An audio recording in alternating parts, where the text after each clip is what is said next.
فلا مضل له ومن يضلله فلا هادي له ونشهد أن سيدنا وسندنا وحبيبنا وخطيبنا وطبيبنا وطبيب قلوبنا وشفيعنا وشفيع محشرنا ومولانا محمدا عبده ورسوله أما بعد فأعوذ بالله من الشيطان الرجيم بسم الله الرحمن الرحيم هو الذي أرسل رسوله بالهدى ودين الحق ليظهره على الدين كله ولو كره المشركون وقال مقام آخر قالوا إنا لله وإنا إليه راجعون صدق الله العظيم وقال النبي صلى الله عليه وسلم الحسن والحسين سيد الشباب أهل الجنة صدق رسوله النبي الكريم کٹا کر گردنیں بتلا گئے کربلا والے کٹا کر گردنیں بتلا گئے کربلا والے کہ باطل کے آگے جھک نہیں سکتے خدا والے کٹا کر گردنیں بتلا گئے کربلا والے کہ باطل کے آگے جھک نہیں سکتے خدا والے شہید کی جو موت ہے وہ قوم کی حیات ہے شہید کی جو موت ہے وہ قوم کی حیات ہے شہید کا جو خون ہے وہ قوم کی زکوٰۃ ہے آج کا یہ دن انتہائی اہمیت کا حامل ہے محرم الحرام کے یہ دن انسانی تاریخ میں قیامت تک یاد رکھے جانے والے دن ہیں حرمت والا یہ مہینہ اور پھر یہ دن حضرت حسین رضی اللہ تعالیٰ عنہ کی مناسبت سے اپنی اہمیت اپنے اندر سموئے ہوئے ہے حضرت حسین رضی اللہ تعالیٰ عنہ پیدا ہوئے آپ کو حضرت فاطمہ رضی اللہ تعالیٰ عنہ نے اٹھا کر کے آپ صلی اللہ علیہ وسلم کی گود میں رکھا تاکہ آپ علیہ السلام حضرت حسین رضی اللہ تعالیٰ عنہ کو گھٹی دے سکیں آپ نے اپنی گود میں لیا گھٹی دی اور یہ وہ لواب ہے کہ جس کے ذریعے سے حضرت ابوبکر صدیق رضی اللہ تعالیٰ عنہ کی وہ ایڑیاں کہ جن کو سانپ نے ڈسا تھا آپ کے لواب لگنے سے وہ ٹھیک ہو گئی یہ وہ لواب ہے کہ جس کو حضرت عمر فاروق کی آنکھوں پر لگایا گیا تو آپ کی آنکھ ٹھیک ہو گئی یہ وہ لواب حضرت حسین کی گھٹی میں آپ کے منہ میں ڈالا جا رہا ہے آپ علیہ السلام کو اپنے ان نواسوں سے بڑی محبت تھی اسی لیے فرمایا کہ اہل بیت سے محبت ایمان کا حصہ ہے اور یہاں تک آپ صلی اللہ علیہ وسلم نے فرمایا کہ جو مجھ سے محبت کرنا چاہتا ہے وہ حضرت حسین سے محبت کرتا ہے جو حضرت حسین سے محبت کرتا ہے یعنی وہ مجھ سے محبت کرتا ہے تو اہل بیت سے محبت ایمان کی علامت ہے لہذا حضرت حسین سے محبت بھی ایمان کا حصہ ہے حضرت حسین سے محبت ایمان کا حصہ ہے کہ حضرت حسین رضی اللہ تعالیٰ عنہ نے تاریخ میں ایسی قربانی دی کہ جس قربانی کی مثال آپ کو آج تک نہیں مل سکتی نہ قیامت تک کوئی اس کی مثال پیش کر سکتا حضرت حسین نے اپنی جان کا نذرانہ پیش کیا، اپنے پورے کنبے کو شہید کروا دیا، اپنے پورے گھرانے کو شہید کروا دیا، لیکن ظالم کو قبول نہیں کیا، ظالم کو قبول نہیں کیا۔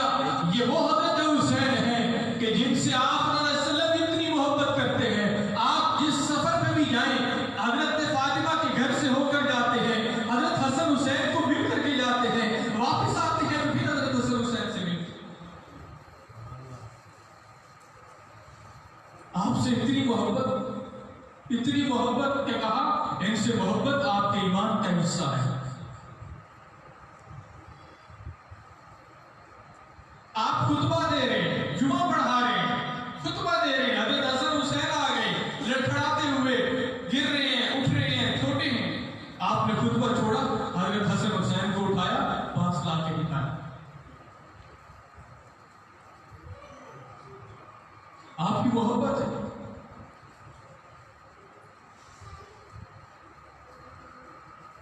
حضرت حسن حسین سے اتنی محبت۔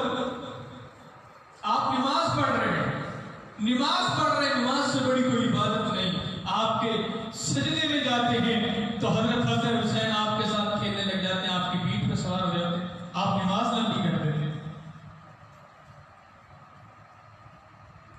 ارے حضرت حسن حسین کو آپ نے اپنے دل کا ٹکڑا کہا۔ ایک دفعہ حضرت حسن حسین آپ کہیں سے واپس آ رہے ہیں، آپ کے ساتھ صحابہ بھی موجود ہے، حضرت حسن حسین کے گھر کے پاس سے، فاطمہ کے گھر کے پاس سے گزر رہے ہیں، آپ کو حضرت حسن حسین کی رونے کی آواز آئی، آپ رک گئے، صحابہ گلی میں کھڑے ہیں، آپ نے دروازے پر دستک دی، اندر داخل ہوئے، کیا دیکھتے ہیں کہ حضرت حسین رضی اللہ تعالی عنہ کا اوپر والا یہ بٹن سختی سے بند ہے، جس کی وجہ سے حضرت حسین رو رہے ہیں۔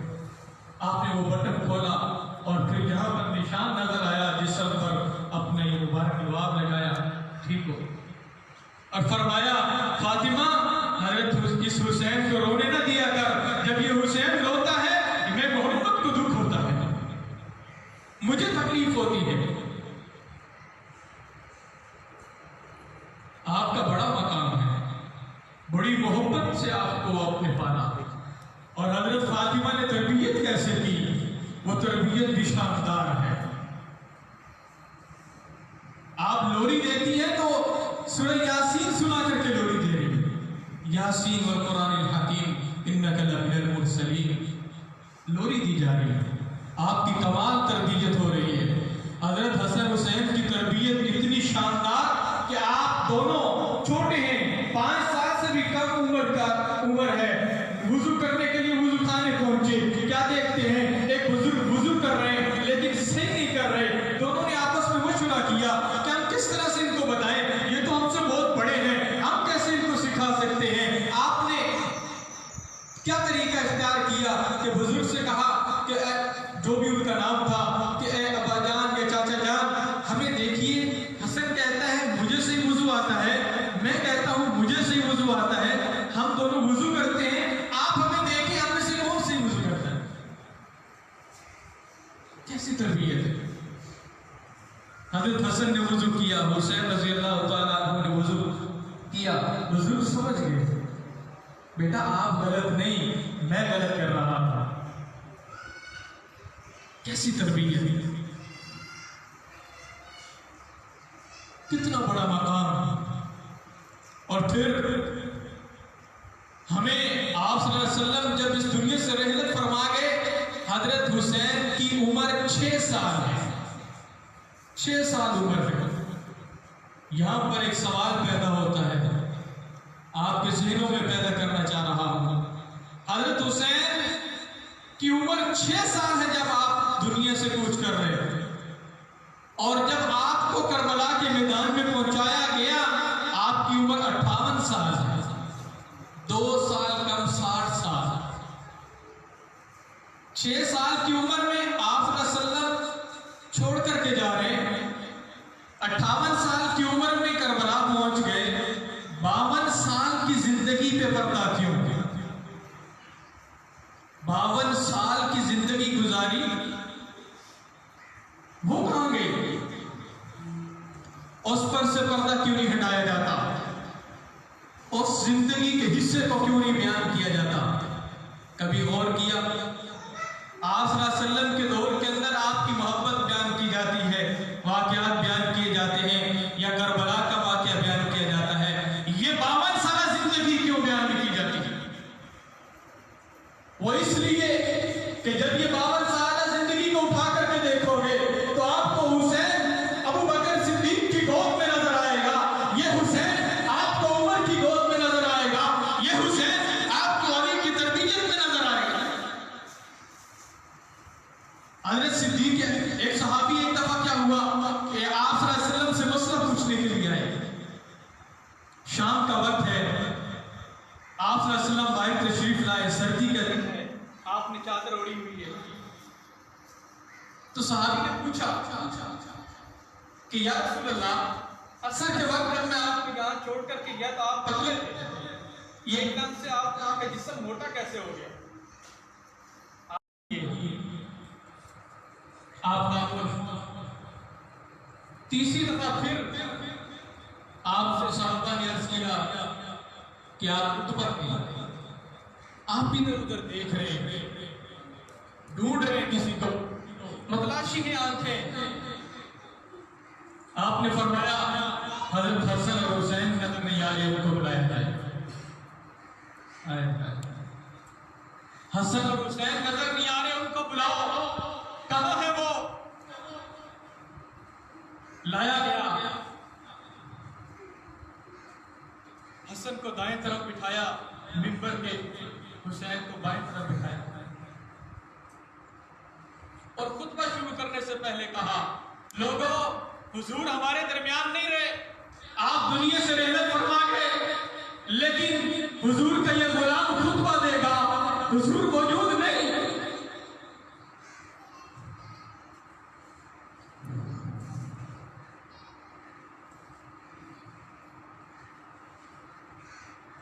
جسے حضور کو دیکھنا ہو حسن اور حسین کو دیکھ لے۔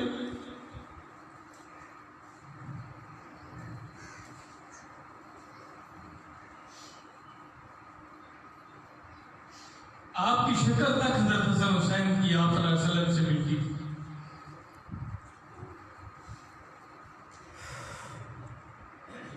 کیا فرما رہے کہ خطبہ تو آقا کا غلام دے دے گا، لیکن حضور موجود نہیں، تو آپ حسن اور حسین کو دیکھ لیں۔ 52 سالہ زندگی اس لیے بیان کی نہیں جاتی۔ حضرت عمر فاروق اپنے گھر میں موجود ہیں، حضرت حسین رضی اللہ تعالیٰ عنہ 15-16 سال کی عمر ہے، آپ کے گھر پر پہنچے، باہر کیا دیکھتے ہیں کہ حضرت عبداللہ حضرت عمر کے بیٹے باہر بیٹھے ہیں گھر سے۔ آپ نے سوال کیا، عبداللہ اندر کیوں نہیں جاتے؟ آپ نے بتایا کہ اندر حضرت عمر فاروق صحابہ سے مشورہ کر رہے ہیں، مجھے اندر جانے کی اجازت نہیں، اس لیے باہر بیٹھا ہوں۔ حضرت حسین بھی باہر بیٹھ گئے، کچھ دیر کے بعد اجازت ملی، عبداللہ اندر جاتے ہیں، حضرت حسین بھی ساتھ اندر جاتے ہیں۔ حضرت حسین کو دیکھ کر کے حضرت عمر فاروق کھڑے ہو جاتے ہیں۔ کیا خیال ہے کہ عبداللہ کو دیکھ کر کے کھڑے ہوئے اپنے بیٹے کو؟ نہیں، حضرت حسین تشریف لائے ہیں، حضرت عمر فاروق کھڑے ہو گئے۔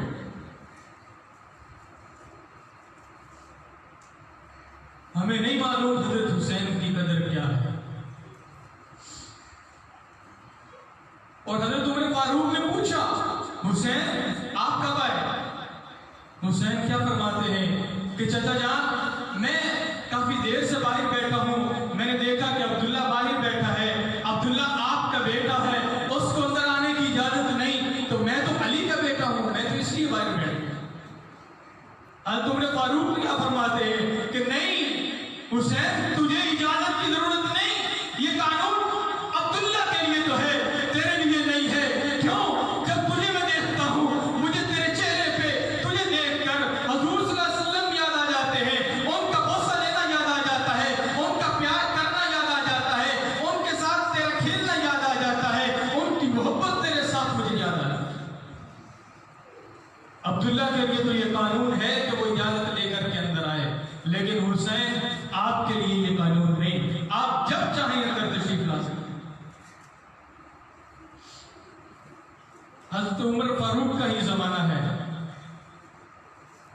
آپ کسی لشکر کے ساتھ جا رہے ہیں، 17 سال کی عمر ہے، ایک جگہ پر رکے، ایک بہت بڑے راوی صحابی آپ کے ساتھ موجود ہیں، اپنی چادر اتاری اور حضرت حسین کی جوتی صاف کرنے لگے۔ حضرت حسین ایک دم چیخے، چچا یہ کیا کر رہے ہیں آپ اتنے بڑے محدث، اپنی چادر سے میری جوتی صاف کر رہے ہیں؟ آپ نے فرمایا کہ میں نے حضرت صلی اللہ علیہ وسلم سے یہ حدیث سن رکھی ہے کہ اے اللہ میں حسین سے محبت کرتا ہوں، جو حسین سے محبت کرے اللہ تو بھی اس سے محبت کر۔ ملے گی جنت پیے گا کوثر، ملے گی جنت پیے گا کوثر، اسی کو محشر میں چین ہوگا، نبی محبت کریں گے اس سے کہ جس کے دل میں حسین ہوگا۔ حضرت حسین کی بڑی شان ہے۔ اور پھر حضرت علی رضی اللہ تعالیٰ عنہ نے قرآن پڑھا، قرآن پڑھا، حضرت عمر فاروق نے قرآن پڑھا، امی فاطمہ نے قرآن پڑھا، حضرت حسین کو پڑھایا، لوری میں بھی سورہ یاسین سنائی، آپ نے بھی قرآن پڑھا۔ حسینی وہ ہے جو قرآن پڑھے، قرآن کے مطابق زندگی کو گزارے، نہ تمہارا کلمہ نبی والا، نہ تمہارا قرآن نبی والا، نہ تمہاری نماز نبی والی، تم بڑے نبی کے وارث بنتے ہو۔ اپنا طریقہ کار تو دیکھ رہے ہو، اپنا طریقہ تو اٹھا کر کے دیکھو، تم نے نبی کی زندگی پہ عمل کرنے والے، نہ صحابہ کی زندگی پہ عمل کرنے والے۔ ایک بادشاہ، ان کی بیوی نے، ایک شیعہ تھی وہ، اس نے ایک خط لکھ کر کے بھیجا ایران کہ وہاں سے ایک مناظر کو بھیجا جائے۔ کس لیے؟ آگرہ بلایا کہ یہاں کے علماء سے مقابلہ کروانا ہے، وہ دلائل سے اپنے اس فرقے کو سچا ثابت کرے، اور یہ کہا کہ اسے کہنا کہ ڈائریکٹ آگرہ نہ آئے بلکہ لاہور سے ہوتا ہوا آئے، کہ لاہور میں صوفیاء ہیں، علماء کم ہیں، صوفیاء کو زیر کر کے آئے گا، صوفیاء کو زیر کر کے آئے گا تو اس کا ایک دبدبہ الگ ہوگا، یہاں کے علماء مغلوب ہو جائیں گے۔ وہ وہاں سے چلا، ایران سے لاہور پہنچا، حضرت میر رحمت اللہ علیہ کے پاس، آپ اشراق کی نماز پڑھ کے نکل رہے ہیں، باہر دیکھا، کہا یہ اس کا دل کالا ہے، اللہ والے تھے، کہا اس کا دل کالا ہے، آ گیا، علیہ السلام دعا کے بعد اس نے کہا میں آپ بیت کی شان بیان کرتا ہوں۔ حضرت میر رحمت اللہ علیہ نے پوچھا آپ کیا کرتے ہیں؟ کہا میں اہل بیت کی شان بیان کرتا ہوں۔ فرمایا سنی کو بھی شان سناؤ، اس کا ایمان بڑھے۔ اس نے کہا حضرت حسین کا اتنا مرتبہ ہے کہ آپ جہاں پر دفن ہے 40 میل تک بھی اگر کسی گناہگار کو دفن کر دو گے تو اس کے گناہ معاف ہو جائیں گے۔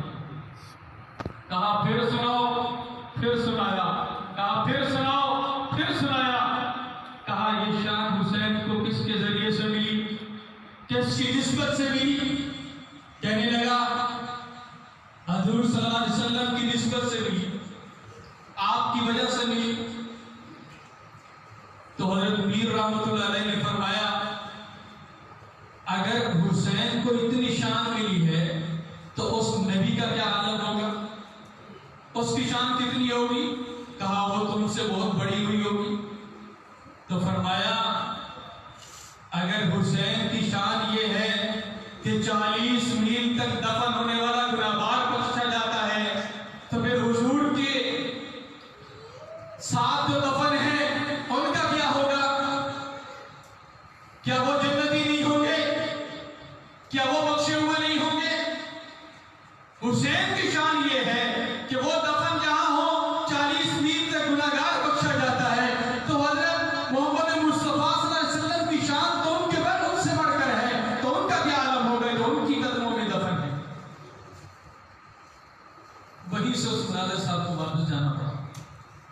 اس نے یہ سوچا کہ صوفیاء کا یہ عالم ہے تو علماء کہاں، ان کا علم کا مرتبہ کیا ہوگا؟ وقت کم ہے، لیکن حضرت حسین رضی اللہ تعالیٰ عنہ کے کارنامے اور آپ سے محبت کے تقاضے بہت زیادہ ہیں۔ آپ نے اپنی گردن تو کٹوا دی، اپنا پورا کنبہ زندہ کروا دیا، سب کو شہید کروا دیا، لیکن ظالم کے ہاتھ میں بیعت نہیں کی۔ آپ نے شان سنی، ان سے محبت سنی۔ یہ سبق بھی سن کے جائیے کہ آپ نے اپنی گردن تو کٹوا دی، اپنا کنبہ تو ذبح کروا دیا، لیکن ظالم کے ہاتھ پہ بیعت نہیں کی۔ بیعت اس وقت کا ایک ووٹ کا طریقہ کار تھا۔ کسی کا حکمران ماننا ہے، اپنا خلیفہ تسلیم کرنا ہے، امیر تسلیم کرنا ہے تو بیعت کی جاتی ہے۔ یہ ایک طرح کا ووٹ تھا۔ آپ نے یزید کو قبول نہیں کیا، آپ جانتے تھے کہ وہ ٹھیک نہیں ہے، آپ نے اس کو قبول نہیں کیا، اس کے حق میں بیعت نہیں کی، یعنی اس کو ووٹ نہیں دیا۔ آج ہم کیا کر رہے ہیں؟ 500 روپے میں ووٹ بیچ رہے ہیں۔ جن کے پاس معاشی وسائل موجود ہیں وہ یہ بات صحیح طرح سے نہیں سمجھ سکتے۔ ہمارے ووٹ کی وجہ سے غریب پستا ہے، مزدور پستا ہے۔ کیوں؟ ایک ظالم کو ووٹ دیں گے، ظالم حکمران بنے گا، وہ معاشی استحصال کرے گا، معاشی استحصال کے نتیجے میں غریب سے غریب تر ہوتا چلا جائے گا۔ اس سرمایہ نظام کو اور برتری ملے گی، اور ترقی ملے گی، اس سود کے نظام کو اور ترقی ملے گی۔ آپ ایک ایک گھر میں جا کر کے ایک ایک بندے کو دعوت دے کر اس سے اوپر مہینہ محنت کر کے اپنا جان لگا کے اپنا مال لگا کے اس پہ محنت کر کے مسجد میں لا کر کے کھڑا کر دیا، نماز کے لیے کھڑا کر دیا، اس کو مسجد کے ساتھ جوڑ دیا۔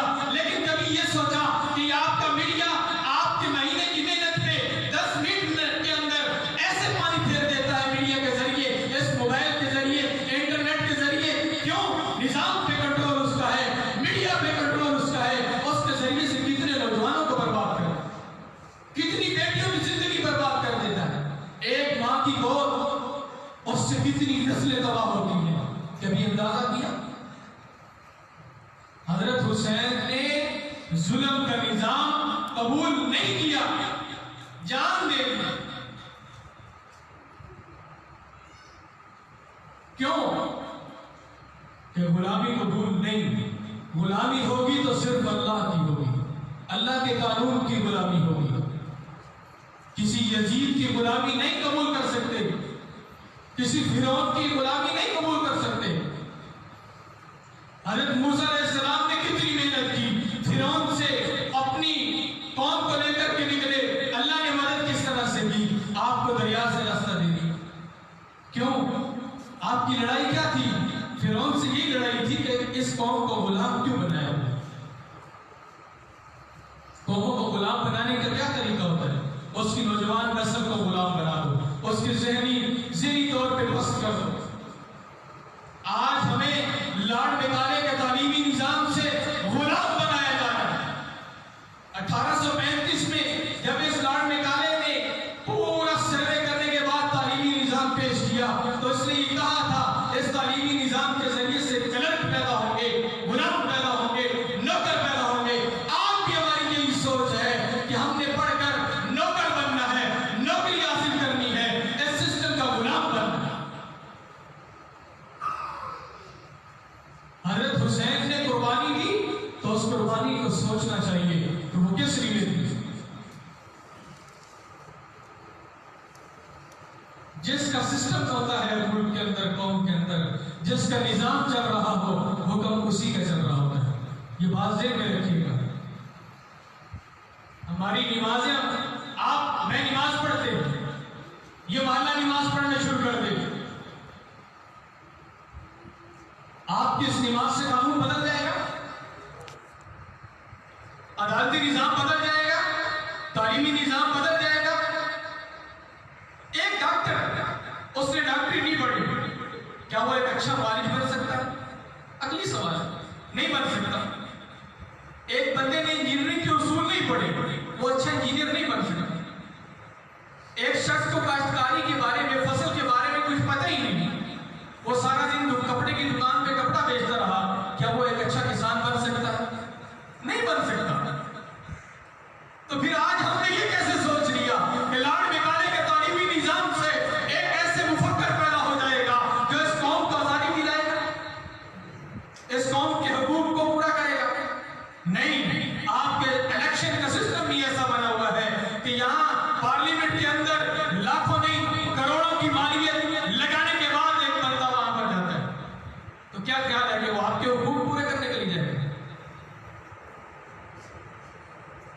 کسان کا نمائندہ وہاں پر کسان ہونا چاہیے تھا،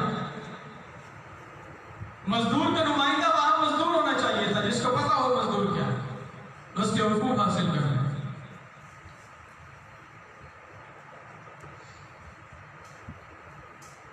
ہم حضرت حسین کا نام تو لیتے ہیں لیکن حضرت حسین کی تعلیمات کو نہیں دیکھتے۔